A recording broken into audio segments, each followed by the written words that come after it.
Lecture du livre des Actes des Apôtres. En ces jours-là, dans la ville de Philippe, la foule se déchaîna contre Paul et Silas. Les magistrats ordonnèrent de leur arracher les vêtements pour leur donner la bastonnade. Après les avoir roués de coups, on les jeta en prison, en donnant au geôlier la consigne de les surveiller de près. Pour appliquer cette consigne, il les mit tout au fond de la prison, avec les pieds coincés dans des blocs de bois.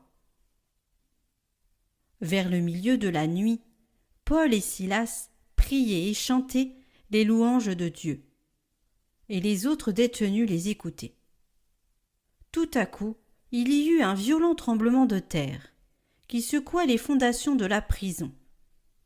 À l'instant même, toutes les portes s'ouvrirent, et les liens de tous les détenus se détachèrent. Le geôlier, tiré de son sommeil, vit que les portes de la prison étaient ouvertes. Croyant que les détenus s'étaient évadés, il dégaina son épée, et il était sur le point de se donner la mort. Mais Paul se mit à crier d'une voix forte : « Ne va pas te faire de mal, nous sommes tous là. » Ayant réclamé de la lumière, le geôlier se précipita et, tout tremblant, se jeta aux pieds de Paul et de Silas. Puis il les emmena dehors et leur demanda : « Que dois-je faire pour être sauvé, mes seigneurs ?» Ils lui répondirent : « Crois au Seigneur Jésus, et tu seras sauvé, toi et toute ta maison. » Ils lui annoncèrent la parole du Seigneur, ainsi qu'à tous ceux qui vivaient dans sa maison. À l'heure même, en pleine nuit, le geôlier les emmena pour laver leurs plaies. Aussitôt, il reçut le baptême avec tous les siens. Puis il fit monter chez lui Paul et Silas. Il fit préparer la table et, avec toute sa maison, il laissa déborder sa joie de croire en Dieu.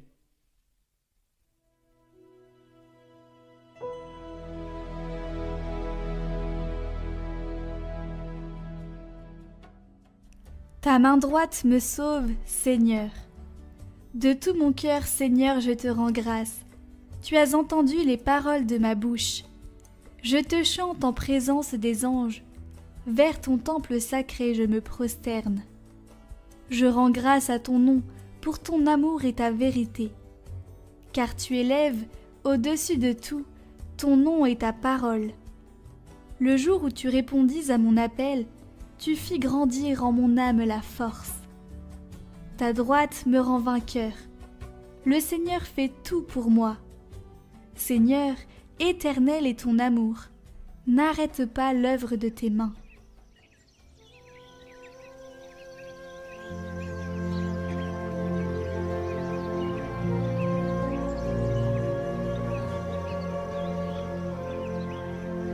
Évangile de Jésus-Christ selon saint Jean.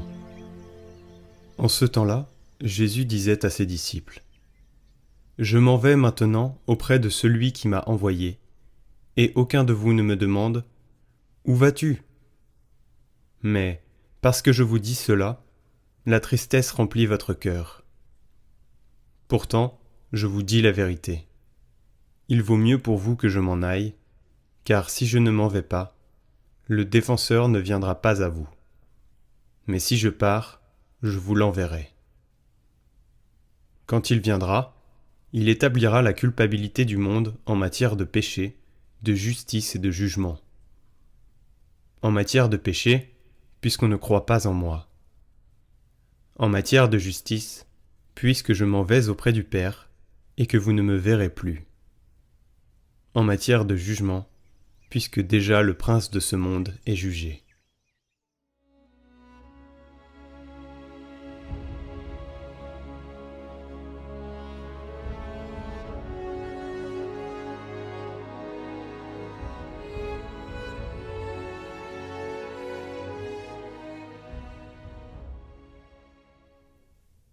Commentaire de sainte Catherine de Sienne. Courage mes frères, ne nous laissons pas abattre, ni par le péché commis, ni par aucune illusion, aucune tentation du démon, La route a beau être rude et fangeuse, le Christ, notre médecin, nous a donné un remède pour toutes nos infirmités, un baptême de sang et de feu dans lequel l'âme purifie et lave tous ses péchés, consume et détruit toutes les tentations et les illusions du démon. L'homme, tant qu'il vit dans la prison corruptible de son corps, éprouve une loi perverse qui l'invite et le sollicite toujours au péché. La douce bonté de Dieu lui a donné un remède continuel qui fortifie sa raison et sa liberté. Ce remède continuel est le feu du Saint-Esprit qui ne s'éteint jamais et répand toujours sa grâce et ses bienfaits, tellement que chaque jour nous pouvons nous appliquer ce doux baptême qui nous est donné par la grâce et non par le mérite.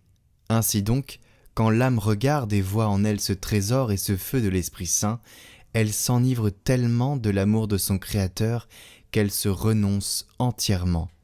Elle voit et considère seulement son néant et la bonté de Dieu à son égard. Elle voit que cette bonté infinie ne veut autre chose que son bien, et alors son amour devient parfait envers Dieu. Elle n'a pas d'autre pensée, d'autre affection. Elle ne peut retenir l'élan de son désir, mais elle court sans fardeau et sans lien, car elle s'est délivrée de tous les obstacles qui pouvaient l'arrêter.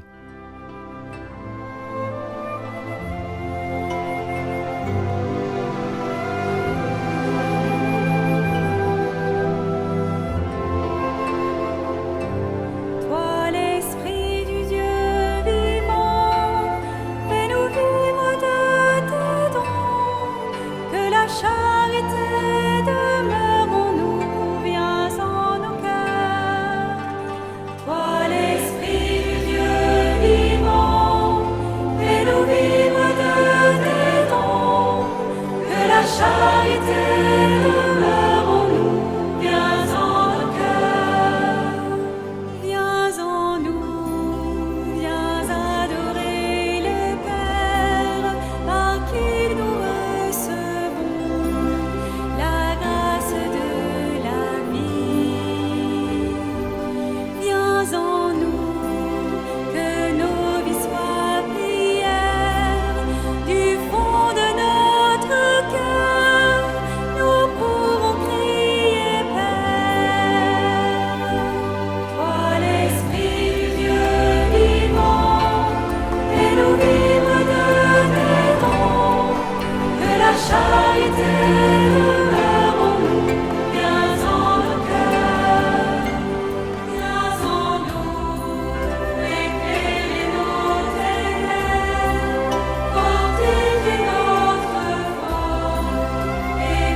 de